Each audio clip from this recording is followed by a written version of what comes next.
The aesthetic and feel of your daily driver device are aspects that often get overlooked. For me, smartphones are now at a point where most of them perform well and have a decent camera. The Nothing Phone 1 has the greatest smartphone design ever. Its looks and aesthetics are unmatched, making it the peak of smartphone design. But in all seriousness, this phone is hands down the best looking phone right now. It's what Apple hopes to achieve someday. Adding to the appearance of Phone 1, the glyph interface is not only visually appealing, but also fully functional. Flipping to glyph allows you to eliminate immediate distractions while still being aware of notifications.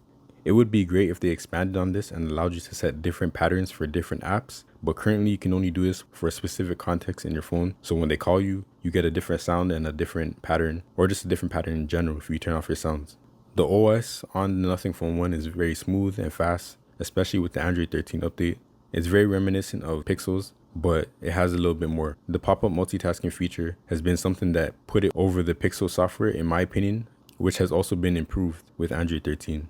However, even with this addition of multitasking in pop-up mode, the OS is still very stock Android, which means that it lacks many useful features, such as a true floating windows like on Samsung where you can manipulate and make bigger, change the size, create app pairs, better home screen editing mechanics, and a more advanced app drawer. Overall, the OS is very efficient and performs well. It may not have all the features that power users are looking for like me, but it's still very smooth and still a pleasure to use in casual usage. The Nothing Phone 1 has really good cameras that are comparable to flagship level cameras. For photography, this is a really good phone. The natural bokeh is decent, the quality is good. The colors reproduced on these cameras are really accurate and not oversaturated like other phones. The way that this phone processes colors is probably my favorite color science of any phone, any smartphone that I've ever used, even currently right now with the S23 Ultra. It may not have the sharpness, the detail, the best dynamic range. The Nothing Phone 1 is hands down the best when it comes to reproduction of colors and making things look like how they look in real life. A lot of phones, they try to give you an image that you might want or what people might want, so they'll add color, they'll saturate it, they'll sharpen it, but the Nothing Phone 1 is pretty neutral. It gives you what you're taking a photo of, so I really appreciate that, and that's something that I would like my camera to do. If I want to edit it a certain way, then I'll do that myself.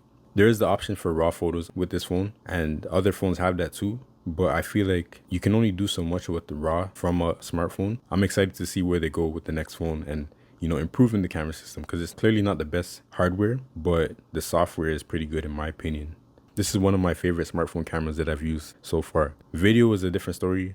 I think the quality of the videos look good, but it often lags and stutters, or the shutter speed and the exposure will shift a lot depending on like how you move the camera, or if the subject in front of the camera is changing or moving. Those things will fluctuate like crazy. So that's something that a lot of lower end camera quality phones do. If they just give you the option to lock your shutter, lock your exposure, I think that would solve a lot of the issues with the video quality. But until then, the video is mediocre on this phone.